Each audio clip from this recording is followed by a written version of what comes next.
Hi, my name is Henry Mack and I serve as Chancellor at the Florida Department of Education here in Tallahassee, Florida. I oversee all career technical and workforce programs for the state of Florida, including Adult Ed and the Office of Apprenticeship. And I am so excited, so thankful, and so humble to be talking today about upward economic and social mobility and how CTE may impact that. It's a fascinating thing to think through. That is to say, how we can leverage our CTE program offerings, our credentialing opportunities to accelerate individual and perhaps whole communities' time to economic mobility and self-sufficiency. The work has been partly inspired by and driven by an economist at Harvard University, Raj Chetty. And if you have not looked at his work, I would invite you to do so now.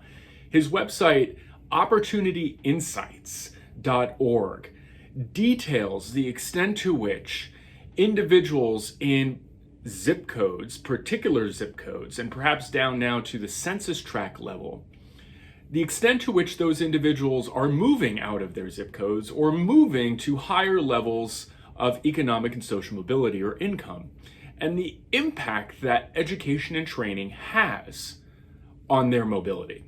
Again, the website is opportunityinsights.org. In Florida, at least, we're confronted with about 150 zip codes that are high poverty, with individuals that have historically faced barriers to mobility. Among these 150 zip codes, there lies in 800,000 children in poverty. And the interesting thing is that of those 800,000 children in poverty, about 20% to 25% of the household heads are adults without any post-secondary education training whatsoever or a high school diploma. In fact, in Florida at least, we know we have about 1.8 million adults without a high school diploma.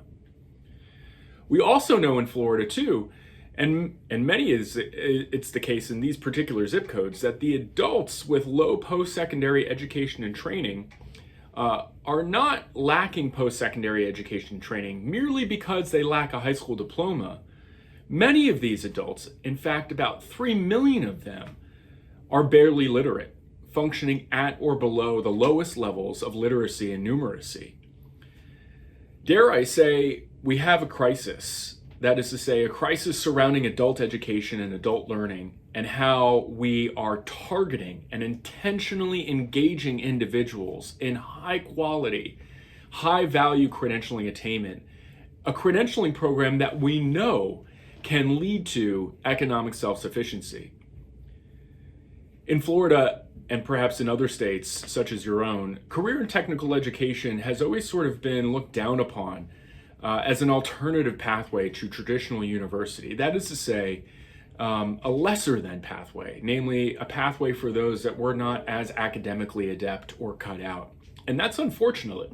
And as many of you know, the value of a career and technical education is unprecedented.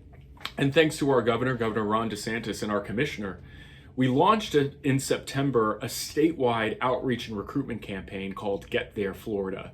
Please visit our website, getthereflorida.com, to see how we've attempted to rebrand and reimagine career and technical education as not something as, lesser than or an alternative pathway, but an equal pathway, an equal, and perhaps even in some instances, at least economically speaking, a more valuable on-ramp to economic well-being. Outside, however, of CTE, and if you thought that perhaps CTE was marginalized in terms of the state's prioritization of it as a valuable education pathway, is adult education. That is to say, remedial English and math courses, or high school equivalency, or GED prep classes, or English second language learning, or English for academic purposes, or credit recovery. On average, Florida enrolls about 200,000 adults out of, again, that 1.8 million. Or out of, again, those millions of adults that are barely literate or who can barely do basic arithmetic. And I would venture to say that the case is also similar in other states. The high percentage of adults and the high percentage of students that we know need basic literacy and numeracy skills to get then a high school equivalency, which is in itself a precondition for post-secondary education and attainment, which is itself a precondition for economic mobility. We know that we can do better. We know that we need to engage them, and we know we need to uplift more lives. Here in Florida, we rank in the bottom 10 among states in adult education, with only about 30% of adults enrolled in adult ed matriculating to post-secondary education and training. And with the COVID pandemic, as is the case elsewhere, enrollments in adult ed and career and technical education have drastically declined. We know, however, that the pandemic had some silver lining. It showed us and perhaps accelerated us in ways that possibly we would have never have realized otherwise. Skill attainment and upskilling and skill training and the impact of automation and distance learning came to us rather quickly, and we needed to know how to pivot. And thankfully, at least in our case, Florida dedicated over $70 million for short-term career certificate, industry certification, or clock hour career certificate training for all our residents, including adult learners. Early evidence, and I guess maybe here's the point, points to the fact that the more you engage adult learners in particular, but also students in career and technical education programs that are high value and short term, the more likely they are to persist, the more likely they are to acquire a higher level credential. And insofar as they acquire a higher level credential, the more likely they are to become economically self-sufficient. The interesting thing is that the data, at least until recently, was so new and so unexplored about short-term certificate training that no one really knew of the value of these short-term clock hour, short-term college credit certificate, or short-term industry certification courses. But the evidence now is patently clear. They do great by way of whetting the appetite of individuals in need of some kind of upskilling. Moreover, when coupled with adult basic ed and adult general ed or high school equivalency, that is to say, when you integrate CTE with adult ed, we witness marked improvement, not only in terms of the student's ability to complete or reach a new occupational completion point or pass a new level of literacy, but in terms now of their rapid acceleration into post-secondary education and training programs. That is to say, again, if you integrate it and if you apply it, it works.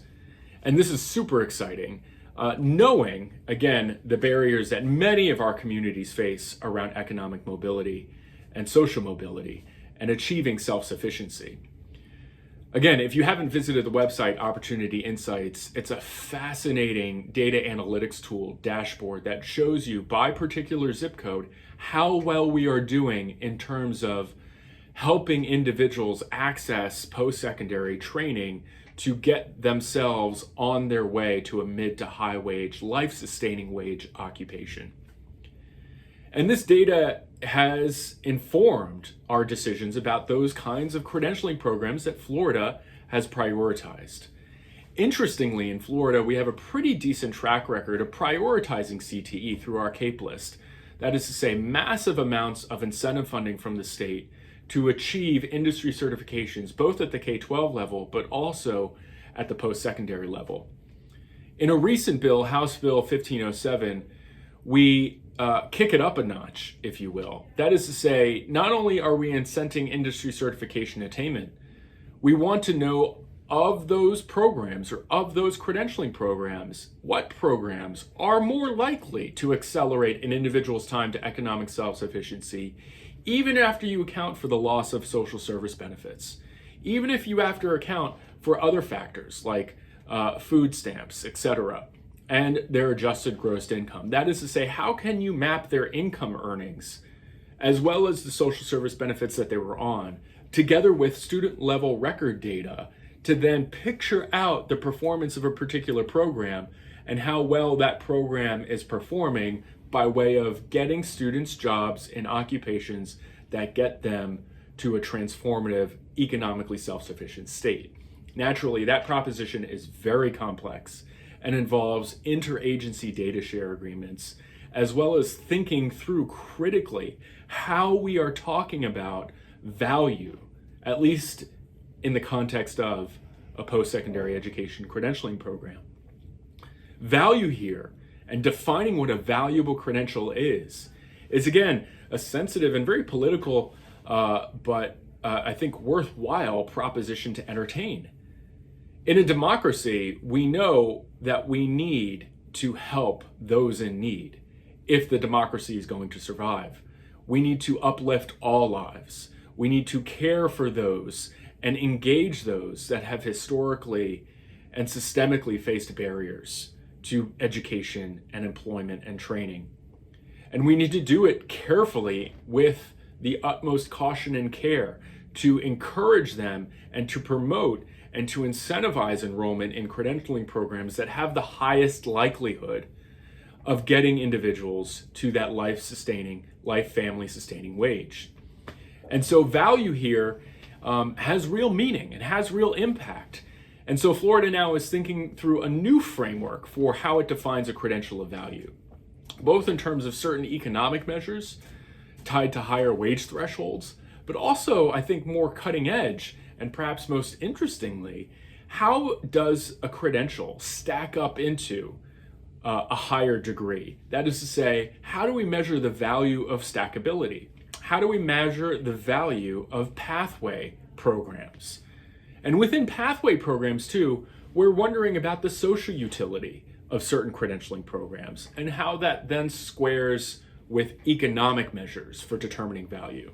In any event, it is fascinating work, and work that I hope will resonate with you. I guess if there was any takeaway during my talk today, it is to think about how career and technical education should not be thought of as a lesser than pathway to university life.